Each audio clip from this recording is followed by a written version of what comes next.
learning algebra in geometry, so how we embed algebra throughout our geometry class. And that's what this movie is about. It correlates or aligns with the worksheet, practice work, algebra and geometry. So the problems that we're going to go through are from the worksheet. You can see the numbers right here. This is problem number 1 from the worksheet if you would like to copy it down. Then there are going to be a few problems that deal with this that I would like you to try on your own. So let's look at number 1. We have an equation because there's an equals. And the first thing we want to do is to distribute the 8 in, and then we need to simplify and solve. So we're going to distribute the 8 in first. We get 8 plus 40x plus 5 equals 13 plus 5x. Then we want to get the x's on the same side, and we want to get these added like terms together. So 8 and 5 give us 13. I'm going to subtract 13 on both sides and subtract 5x, and I get 35x equals 0. So that tells me that x has to be 0. You could pause the movie right now, try the next few problems on your own, and then stop when you get to number 4, because we'll go through number 4 again, or you can keep watching the movie and then go back and do the problems. Number 4 is a proportion. We know when we have a proportion we want to cross multiply. So I'm going to get 8 times k plus 6 equals 9 times 6. That gives me 8k plus 48 equals 54. So 8k is 6. I'm going to divide both sides by 8. I get 6/8. Let's not be scared of a fraction, but that reduces to 3/4.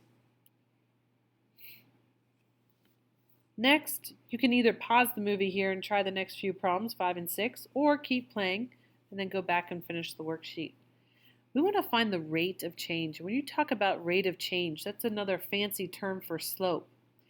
And the reason why we've got water level of a pool, we've got a tidal, we got the water level in feet as our dependent variable and time as our independent variable. And the reason why we don't say find slope is because this is related to a real-life situation. And slope is our rate of change, how things are changing over time. So let's see how this water level is changing over time. It's increasing a foot every 2 hours. And by saying that, that's exactly what we mean in finding our rate of change, because it goes up 1 foot at a rate of into the right 2 hours. So we say that the water level rises 1 foot every 2 hours. That's called rate of change, and it is secretly finding the slope of the line. Go ahead and you can pause the movie, do the next few rate of change problems, and then press play when you are finished.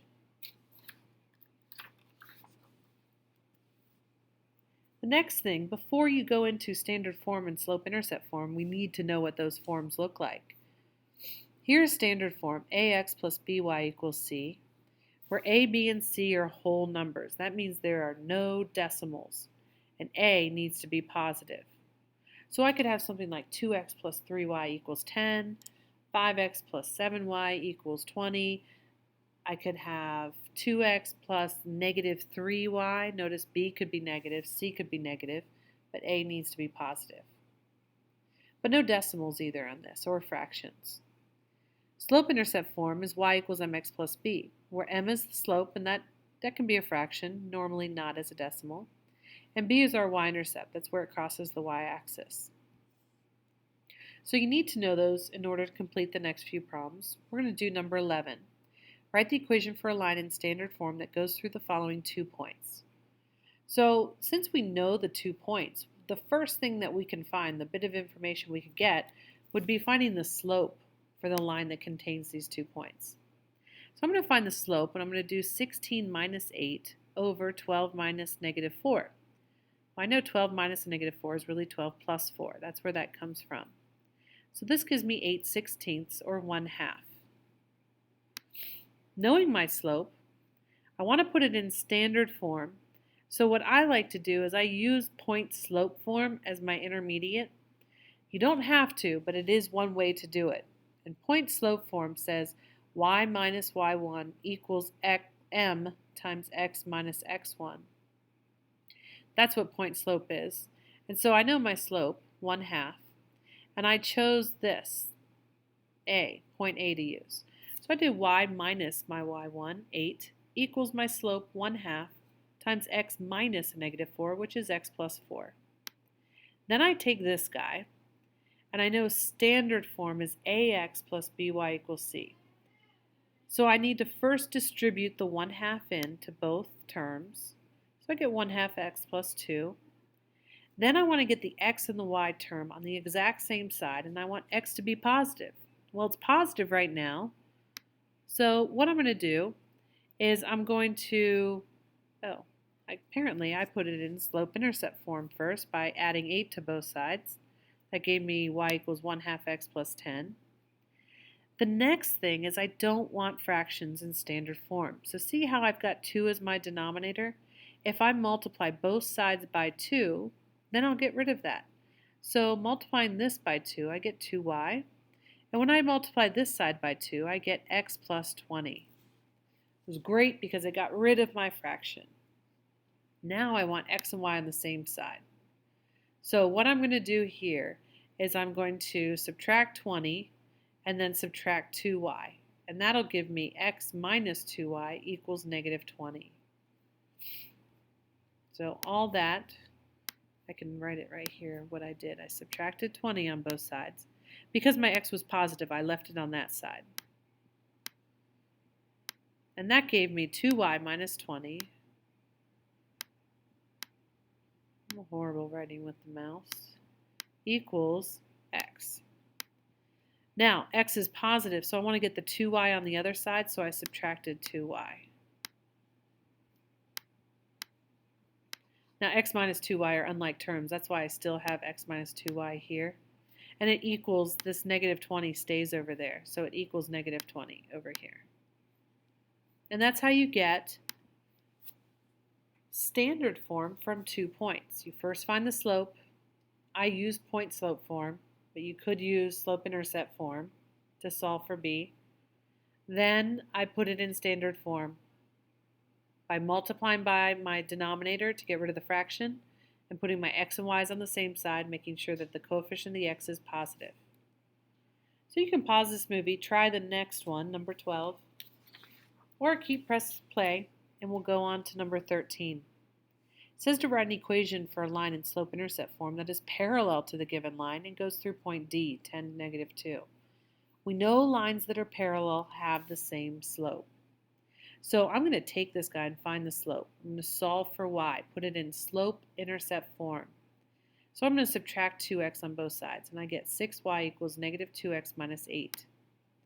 Still solving, I got to divide by 6, and then I'm going to reduce these fractions. That becomes negative 1/3 and negative 4/3. So I can extract my slope, negative 1/3. So I know right here my slope is negative 1/3, and here's my point, 10, negative 2. I'm putting it back in that slope-intercept form. Let me just highlight what slope-intercept, I'm sorry, not slope-intercept form, point-slope form. It says this, y minus y1 equals m times x minus x1. So that's coming from point x1, y1, and a slope of m. So this would be your point-slope form. Y minus y1 equals m times x minus x1. That's what that point-slope form is. So when I go back to this, see how I've got y minus, or y plus 2? That's because y minus negative 2 is y plus 2 equals my slope, negative 1/3, times x minus 10. So it's stemming from that point-slope form. We're going to go back to this. Now I'm going to distribute that negative 1/3 into both terms. And then what I want to do is subtract 2 on both sides, and 10 over 3 minus 2. I did it old school here by getting a common denominator. You can type that in your calculator. You get 4/3. So slope-intercept form is y equals mx plus b. So that's y equals negative 1/3 x plus 4/3. So you could try this movie, try number 14 on your own, or press play and we'll move into solving a system by graphing. We know to solve a system by graphing each line. So let's graph the first one in a purple color and the second one in a blue. The first one is negative 3/4 x plus 4. So I start at 4 on the y-axis, my y-intercept. I go down 3 to the right 4. Put a dot. For the second one, my y-intercept is negative 1. And my slope is 1/2, so I go up 1 to the right 2, up 1 to the right 2, up 1 to the right 2. I can see that they intersect here at the point 4, 1. So it's the point that both lines share, so that's my solution to this system. You can try number 16 on your own from the worksheet. We're going to move on. We're going to do number 19 right now. I tried to choose some of the harder ones here to help you work through it. And I chose 19 because this is one that you can't use substitution and it would be hard to graph, so we're going to look at using elimination. To use elimination, you choose either the x or the y to eliminate, and in this case, I chose the x to eliminate. I look at 5 and 3 and I think, what number do 5 and 3 go into? And it goes into 15. And so I would get 15 here if I multiplied by 3 on both sides. That gives me 15x distribute in plus 12, oops, I should have a y, whoops, equals negative 90. And here to get 15, I have to multiply through by 5. So I distribute my 5 in, and then I distribute my 5 on the other side. Then over here, I subtracted, I changed all the signs. I multiplied through by negative 1 because I'm going to subtract these two equations.